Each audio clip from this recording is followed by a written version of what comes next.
नमस्कार दोस्तों। आज की कहानी है सासू माँ की बेइज्जती। सुबह के 5 बज रहे थे। रेवती जी चिल्लाते हुए कमरे से निकले। अरे वर्षा बहू, कहाँ रह गई? जल्दी से कमरे से किचन में तो आओ। देखो ना, तुम्हारी बड़ी ननद अस्पताल में भर्ती है, उसको बेटा हुआ है। मैं नानी बन गई हूँ। हे भगवान, बहुत काम बढ़ गया है। रेवती जी जल्दी जल्दी से बड़ी बड़ी कढ़ाइयाँ देसी घी में वे सब निकालने लगी। तभी उनकी बहू वर्षा आई। यह क्या बहू, 6 बजने को है। जल्दी जल्दी अब हाथ चलाओ, मेवे के लड्डू बना दो। मेरी बेटी बहुत कमजोर है, वो 1 घंटे में घर आती होगी। अब से सारे काम तुम्हें ही संभालने हैं। छोटे मुन्ने के लिए कपड़े का इंतजाम करना है, न जाने क्या क्या लाना है। वो यहीं पर आएगी। उसके ससुराल में कोई नहीं है जो उसकी देखभाल करेगा।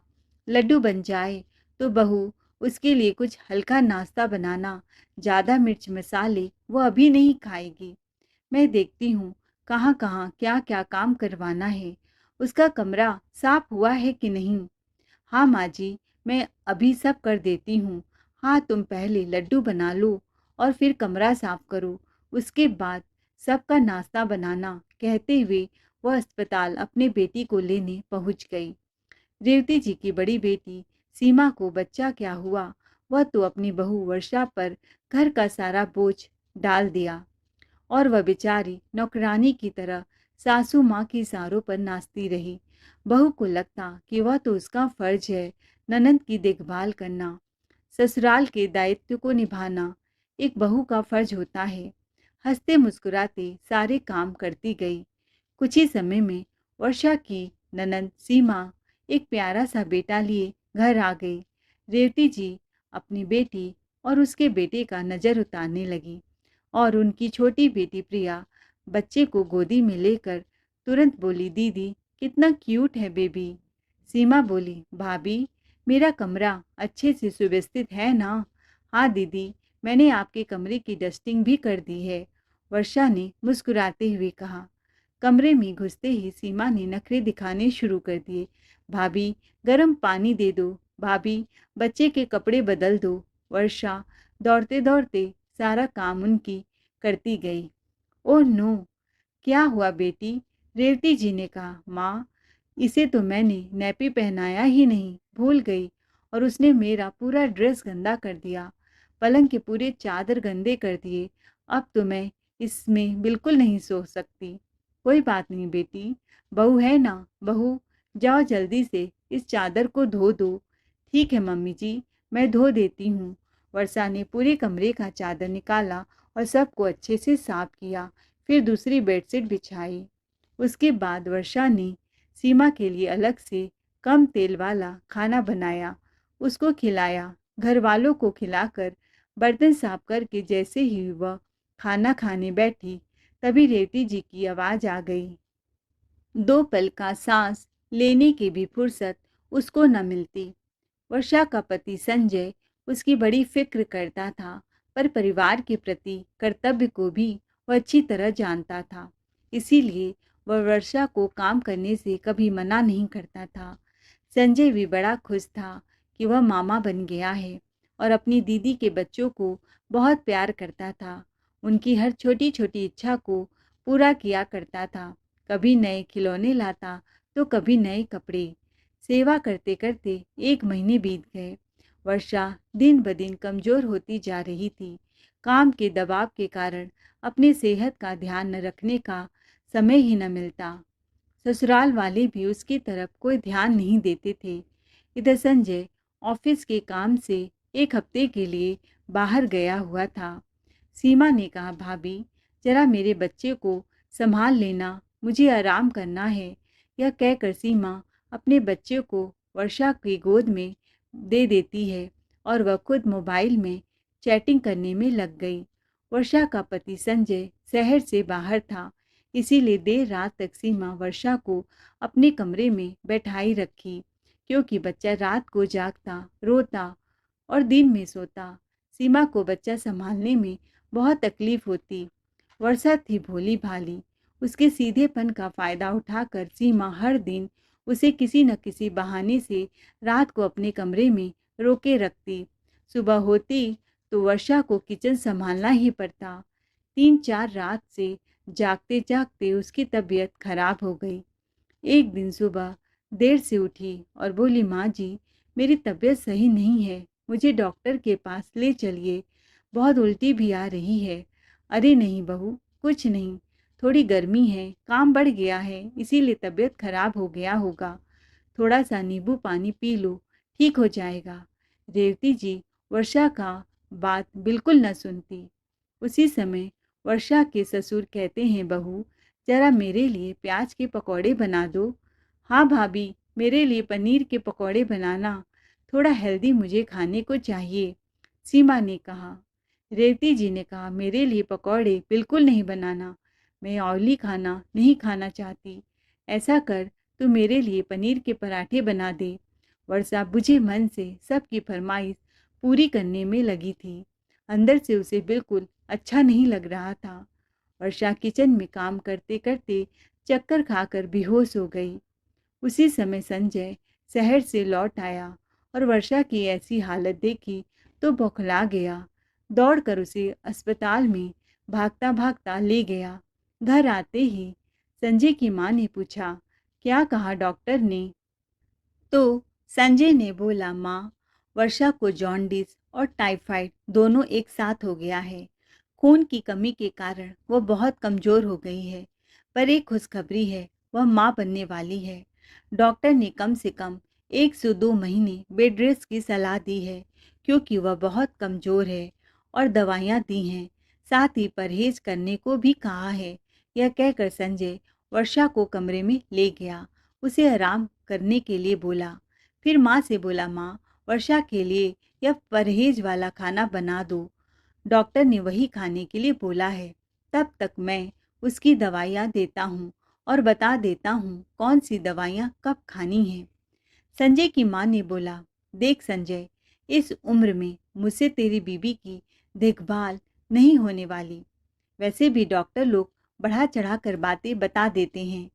कौन सा उसे झाड़ू पोछा गंदे बर्तन धोना है? खाना तो अपने लिए वह खुद ही बना सकती है, उसमें कौन सी ताकत लग जाएगी? मेरे से यह सब उम्मीद मत कर। संजय ने बोला, कैसी बातें कर रही हो माँ? वर्षा को जॉन्डिस और टाइफाइड दोनों एक साथ हो गया है। साफ दिख रहा है कि वह कितनी कमज़ोर हो चुकी है, और इन बीमारियों में आराम करना ही महत्वपूर्ण होता है। और तुम बोल रही हो कि वह अपना खाना खुद बना ले, जबकि वह ठीक से खड़ी भी नहीं हो सकती और प्रेग्नेंट भी है।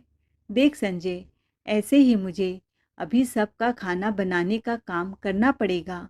वह महारानी जो बिस्तर पर पड़ चुकी हैं, ऊपर से उसके लिए मरीजों वाला खाना बनाना मेरे बस की बात नहीं। उसे उसके मायके छोड़ा, वहीं पर उसकी खातिरदारी हो जाएगी। तू यह उम्मीद मत कर कि मैं तेरी बीवी की कोई खातिरदारी करने वाली हूँ। संजय ने बोला, कैसी बातें कर रही हो माँ? वर्षा को मायके छोड़ दूँ? वह भी इस हालत में? वहाँ पर कौन है जो उसकी देखभाल करेगा?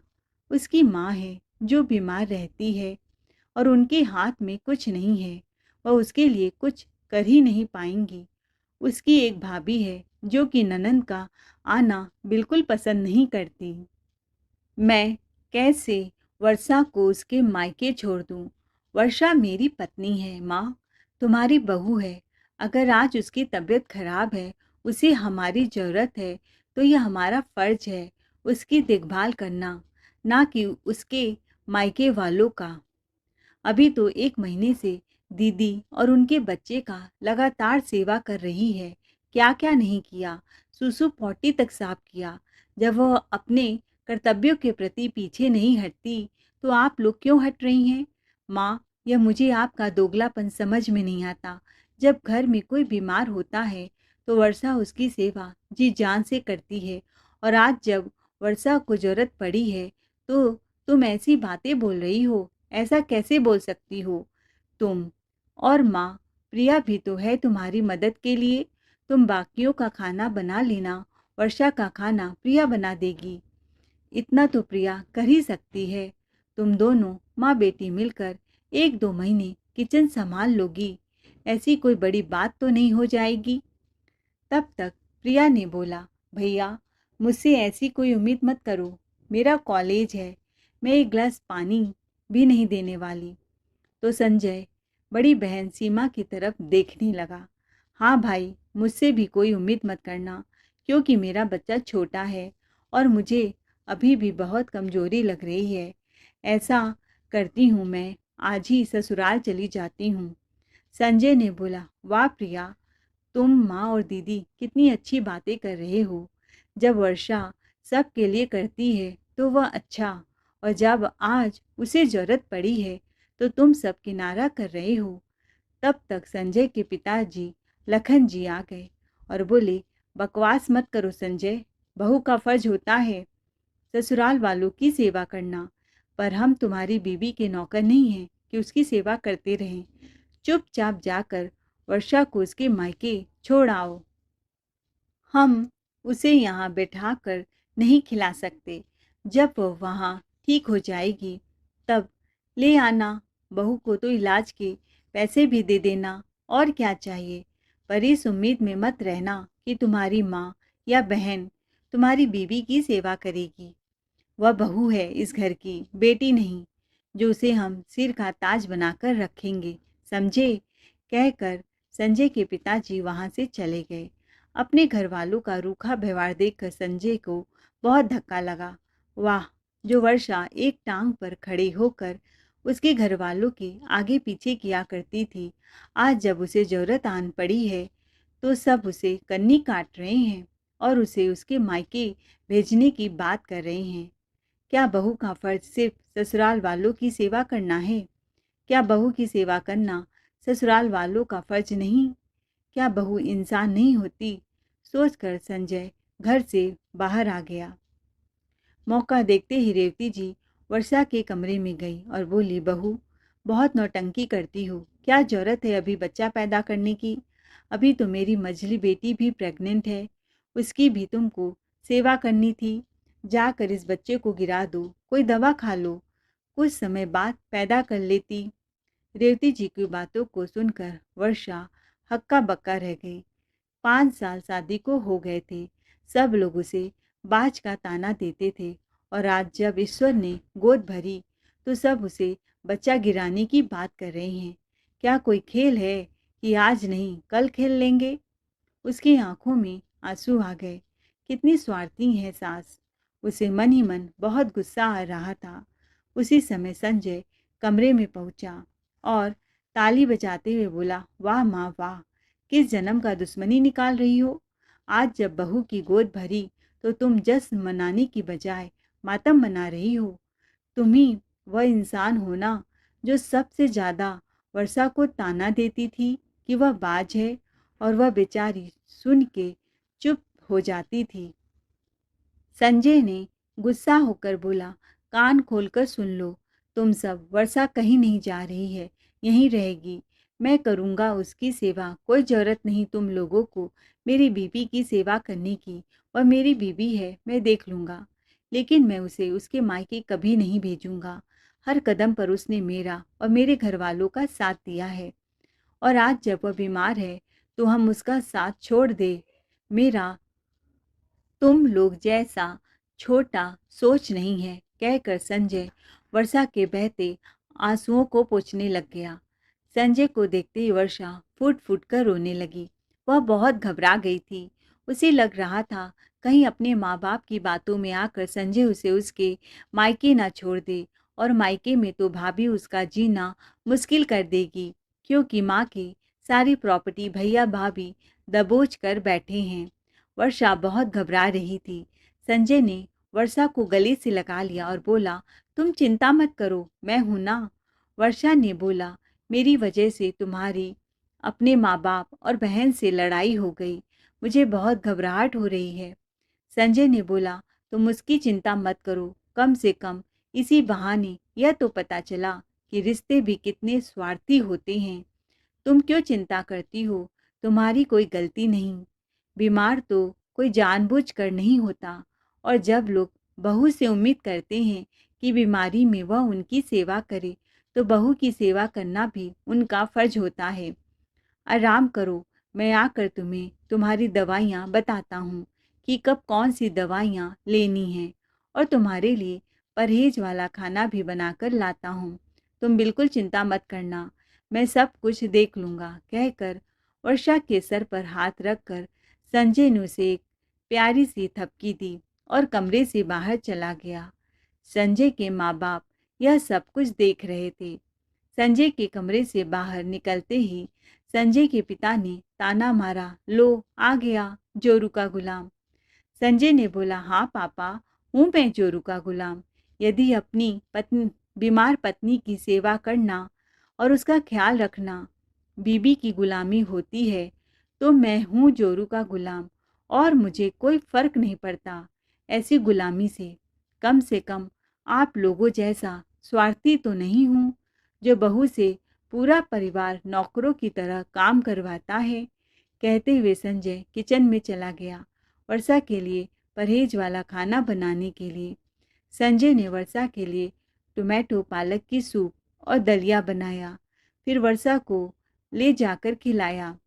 संजय के माँ बाप और बहन यह सब कुछ देख रहे थे और आपस में खुसुर फुसुर कर रहे थे कि देखते हैं कितने दिन यह बीबी की गुलामी करता है। आखिर ऑफिस भी तो जाना है। हम तो कुछ भी नहीं करने वाले, हम उसके नौकर हैं क्या? वैसे भी उसके ड्रामे बहुत ज़्यादा हैं। इतनी भी क्या बीमार है कि अपने लिए खाना नहीं बना सकती?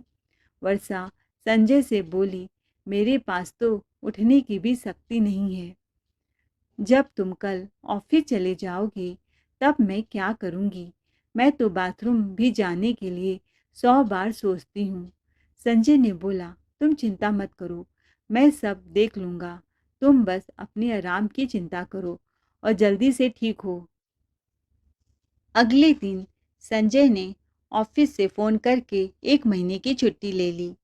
क्योंकि वह एक प्राइवेट कंपनी में नौकरी करता था, तो छुट्टी की वजह से उसकी 1 महीने की सैलरी कटनी थी।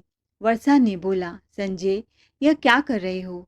तुम्हारी 1 महीने की तनख्वाह कट जाएगी, परेशानी हो जाएगी। संजय ने बोला, कुछ नहीं होगा। क्या इतने दिनों कुछ कमाया नहीं क्या? कुछ जोड़ा नहीं? 1 महीने की सैलरी नहीं मिलेगी तो क्या होगा? हम मैनेज कर लेंगे और मैं तुम्हें इस हालत में अकेला छोड़कर ऑफिस नहीं जाने वाला। मैं अभी फ्रेश होने जा रहा हूँ, तुम बस आराम करो, फिर तुम्हारा और अपना नाश्ता भी साथ लेकर आता हूँ। कहकर संजय कमरे से बाहर चला गया और संजय के माँ बाप उसे देख रहे थे। संजय जैसे ही बाथरूम में घुसा, वर्षा की सास ससुर और बड़ी ननंद सीमा, छोटी ननंद सब के सब कमरे में आ थमके और उसे तरह तरह की ताने कसने लगे।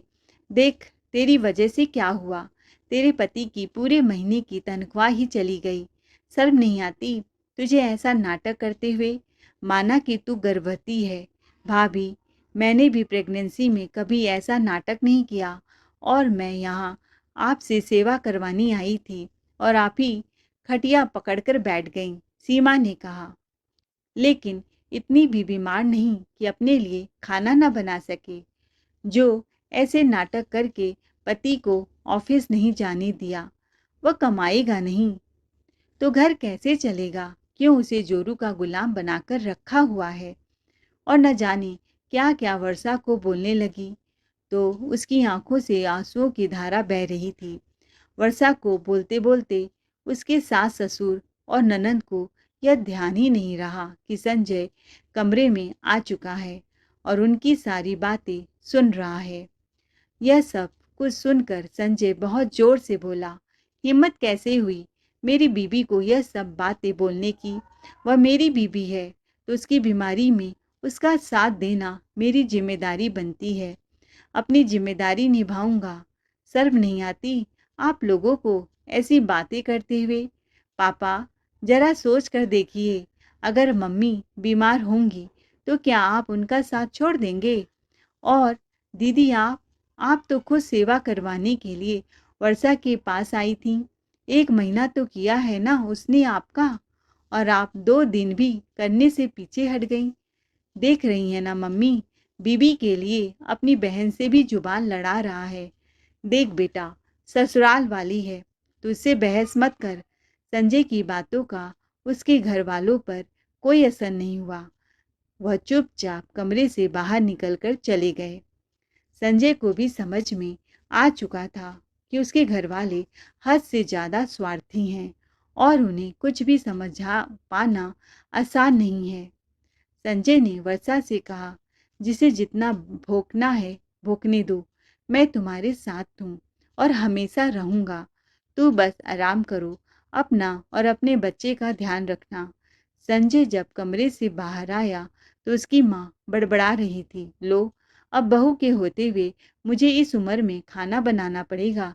क्या जमाना आ गया है कि बेटा बहू आराम करे और माँ बाप बनाकर खिलाएं। संजय ने भी पलट कर जवाब दिया, हाँ माँ, कोई ज़रूरत नहीं तुम्हें अपने बेटे बहू के लिए कुछ करने की। वैसे भी वर्षा का खाना तो मैं ही बना रहा हूँ, अपना भी बना लूँगा। तुम लोग अपना देख लो, मेरी चिंता करने की ज़रूरत नहीं। संजय की माँ हैरानी से देखने लगी, लेकिन संजय ने उस ओर ध्यान ही नहीं दिया। उसने अपना और वर्षा का नाश्ता बनाना शुरू कर दिया और अपना और वर्षा का नाश्ता लेकर रूम में चला गया। संजय की माँ ने जाकर सारी बात संजय के पापा और बहन को बताई। उन लोगों ने बोला, देखते हैं यह सब नाटक कितने दिन चलेगा। एक दो दिन में खुद ही परेशान हो जाएगा। नाश्ता करने के बाद वर्षा को दवाई देकर सुला दिया। ऐसे ही एक दो महीने निकल गए और वर्षा ने फिर से किचन में काम करना शुरू कर दिया। सबके लिए खाना बनाना शुरू किया। संजय ऑफिस के काम से ज़्यादा बिजी रहता। उसका बच्चा भी ठीक ठाक था। वर्षा 2 महीने से पेट से थी।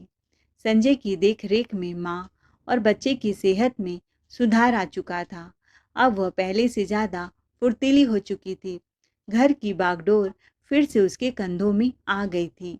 उसकी छोटी ननद प्रिया की शादी पक्की हो गई और 3 महीने बाद ही उसकी शादी थी। रेवती जी ने शादी की सारी जिम्मेदारी ऐसी हालत में वर्षा के कंधों पर ही सौंपी थी। खुद माँ बेटी शॉपिंग पर निकल जाती और वहाँ से लौटती तो उन्हें बना बनाया खाना खाने को मिलता। फिर एक रात, बेटी तू क्यों रो रही है? रेवती जी ने अपनी मझली बेटी रीना से फ़ोन में कहा, माँ, मेरी सास बीमार है और मेरा 8वां महीना चल रहा है। कोई बात नहीं बेटी, तू चिंता मत कर, घर आ जा। यहाँ सब ठीक है, तेरी भाभी ठीक है, कर देगी तेरी सेवा। इतना सोचती क्यों है? फिर क्या था, मझली बेटी रीना भी मायके आ धमकी। अब वर्षा के ऊपर जिम्मेदारियां बढ़ गई। एक तो वह खुद प्रेग्नेंट थी, ऊपर से ननद का सेवा करना, उनकी फरमाइशें पूरी करना, समय समय पर सूप बनाना, जूस बनाना। फिर से उसकी हालत खराब होने लगी। सासू माँ और प्रिया तो हाथ भी न बटाती थी।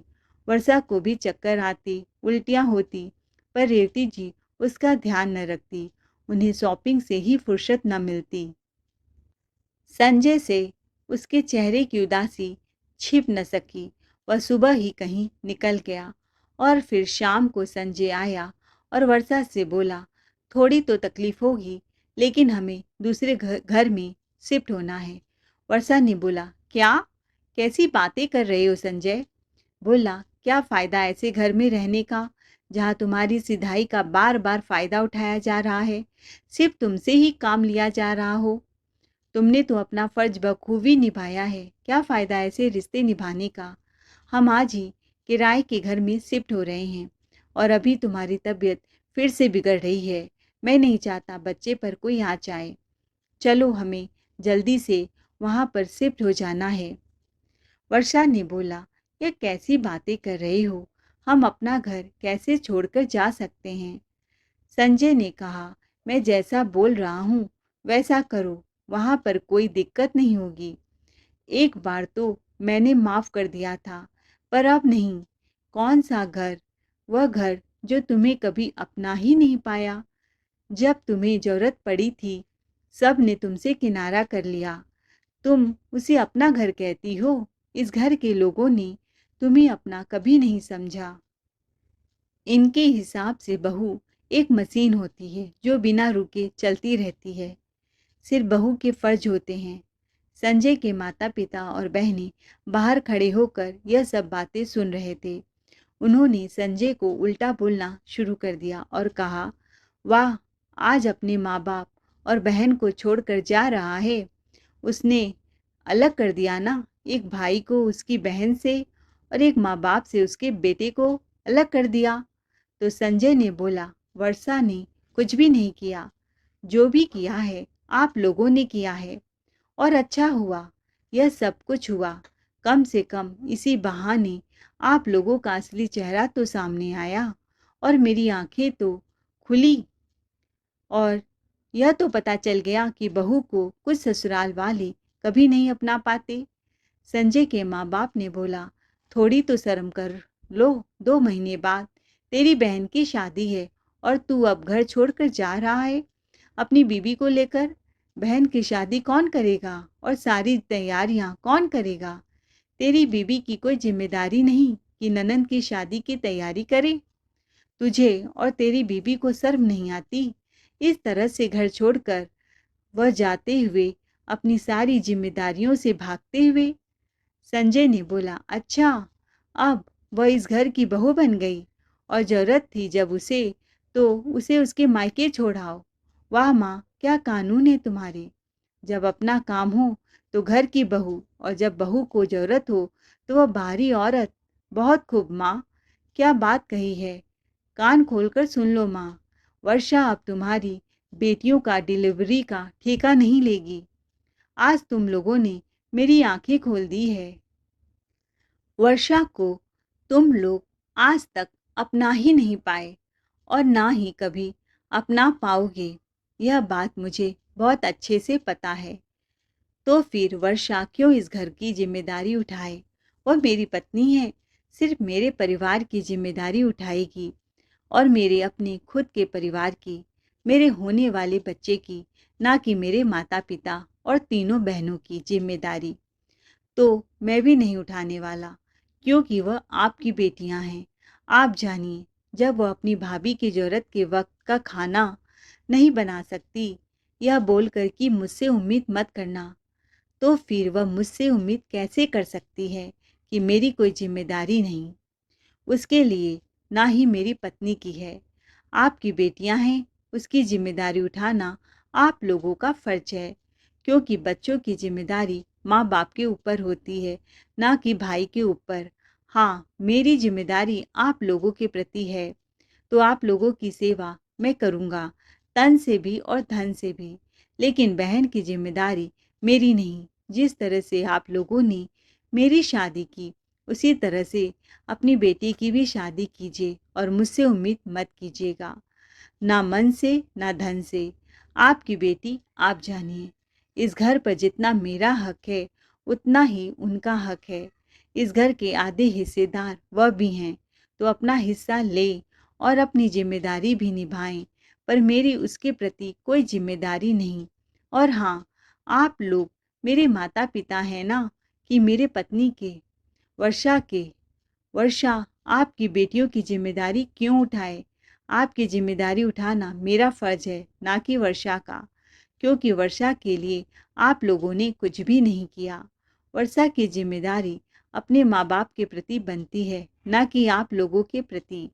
ऐसा मैं इसलिए कह रहा हूँ, क्योंकि ऐसा कहने के लिए आप लोगों ने मुझे मजबूर किया है। वर्षा इस घर के लिए या आप लोगों के लिए अब कोई काम नहीं करने वाली, ना कभी आप लोगों की कोई सेवा करने वाली है। जो कुछ भी करूँगा मैं करूँगा। मेरी पत्नी से कोई उम्मीद मत रखिएगा। मैं और मेरी पत्नी घर छोड़कर जा रहे हैं। आपको अपनी बेटी की शादी जैसे करनी है कीजिए, मुझे उससे कोई लेना देना नहीं। वह आपकी बेटी है, आप जानिए, और जब कभी आप लोगों को ज़रूरत पड़ेगी तो सिर्फ़ और सिर्फ़ मैं आऊँगा आप लोगों की सेवा करने के लिए, ना कि मेरी पत्नी वर्षा। हाँ, बचपन से आप लोगों ने मेरा और मेरी बहनों का बहुत ख्याल रखा है, और आज भी आप अपनी बेटी के बारे में ही सोचते हैं। फिर आपकी मर्जी, आप चाहे तो पूरा अपना हिस्सा अपनी बेटियों को दे सकते हैं, लेकिन आप लोगों की जिम्मेदारी जितनी मेरी बनती है उतनी आपकी। यदि मन करे तो अपनी बेटी की शादी का कार्ड भेज दीजिएगा। मेहमानों की तरह मैं और मेरी पत्नी आ जाएंगे, लेकिन इससे ज़्यादा उम्मीद हमसे और मत रखिएगा। ना मन करे तो मत कार्ड भेजिएगा। मुझे भी कोई ज़रूरत नहीं ऐसे स्वार्थी रिश्तों की। संजय के माता पिता और बहन को समझ में आ चुका था कि मामला बहुत बिगड़ गया है और अब पासा उल्टा पड़ चुका है। उन्होंने संजय को मनाने की कोशिश की और प्यार से बोला, अरे बेटा, तू तो हमारी बातों का बुरा मान गया। हम बूढ़े हो गए हैं, कुछ भी बोलते हैं, हमारी बातों का दिल पर क्यों लेता है? तेरे अलावा हमारा और कौन है? और वर्षा हमारे लिए नहीं सोचेगी तो कौन सोचेगा? संजय ने बोला, आप लोगों के जुबान से अलग होने के नाम से ही जहर टपकने लगे। वह जिस जुबान से कल तक आग निकल रही थी। प्रिया ने बोला, क्या भैया छोटी सी बात को दिल पर लेकर बैठ गए? अब हम भाभी का ध्यान रखेंगे, किचन में हाथ बटाएंगे, सब्जियां काटेंगे। भाभी तुम्हारी पत्नी है, इस घर की बहू है, उसके लिए हम नहीं करेंगे तो कौन करेगा? आप भाभी को लेकर कहीं मत जाओ, भाभी की पूरी सेवा होगी उसके ससुराल में। संजय ने कहा, मैं अब तुम लोगों की चिकनी चुपड़ी बातों में नहीं आने वाला। तुम लोगों का असली रंग तो मैं बार बार देख चुका हूँ और मुझे जो बोलना था मैंने बोल दिया। जिम्मेदारी मेरी है तो मैं पूरा करूँगा। ज़रूरत पड़ेगी मैं मम्मी पापा के पास हाजिर हो जाऊँगा। उसने हाथ जोड़ते हुए कहा, माँ, दुनिया की एक बहुत बड़ी सच्चाई है कि हर घर में सास ससुर की सेवा सिर्फ और सिर्फ बहुएं करती हैं। बेटा तो ज़्यादातर घर के बाहर रहता है, लेकिन उस बहू को कभी भी ससुराल में सम्मान नहीं मिल पाता। जिंदगी भर उसे यही सुनना पड़ता है कि बहू दूसरे घर से आई है, इस घर की सदस्य नहीं है। लेकिन हाँ, जिम्मेदारियाँ उसके सर पर पूरी डाल दी जाती है। माँ, तुम लोगों का मुझे रोकने का कारण यह नहीं कि मैं तुम्हारा बेटा हूँ और तुम्हें मुझसे बहुत ज़्यादा प्यार है, बल्कि यह है कि तुम्हारी बहू वर्षा घर से चली जाएगी तो घर कौन संभालेगा? तो तुम लोगों की सेवा कौन करेगा? सिर्फ इस वजह से तुम लोग मुझे रोक रहे हो ना? लेकिन माँ, अब मेरा फैसला नहीं बदलेगा। बहुत सोच समझ कर मैंने यह फैसला लिया है। माँ, वर्षा को भी अब वह सम्मान मिलेगा जिस सम्मान की वह हकदार है। बस माँ, भगवान से यही दुआ करना कि तुम्हारी बेटी को ऐसा ससुराल ना मिले कि कल को यदि उसकी तबीयत खराब हो तो उसके सास ससुर और पति यह बोले कि इसे जाकर इसके मायके छोड़ाओ। एक बार सोच कर देखो माँ, कितनी तकलीफ होती होगी जब सास ससुर ऐसी बातें उस बहू के लिए करते होंगे, जो बहू अपने सास ससुर के हर तकलीफ में उनके साथ खड़ी रहती है। भगवान से मनाओ माँ कि तुम्हारी बेटी के साथ ऐसा कुछ न हो। और हाँ, मुझे बहुत अच्छे से पता है, भले ही तुम लोग आज मुझे मन में भला बुरा कह रहे होंगे, पर मन ही मन यह सोच रहे होंगे कि प्रिया का पति भी मेरे जैसा हो, जो अपनी पत्नी का ख्याल रखने वाला हो। यह कहकर संजय वर्षा को लेकर चला गया। इस कहानी का दोस्तों मोरल यह है कि बहू अगर बीमार हो तो उसको मायके न भेजकर ससुराल में उनकी सेवा हो। अगर कहानी पसंद आई हो तो वीडियो को लाइक शेयर सब्सक्राइब जरूर करें। अपने दोस्तों के साथ जरूर शेयर कीजिए। चैनल पे नए हैं तो प्लीज़ सब्सक्राइब कीजिए। Thanks for watching.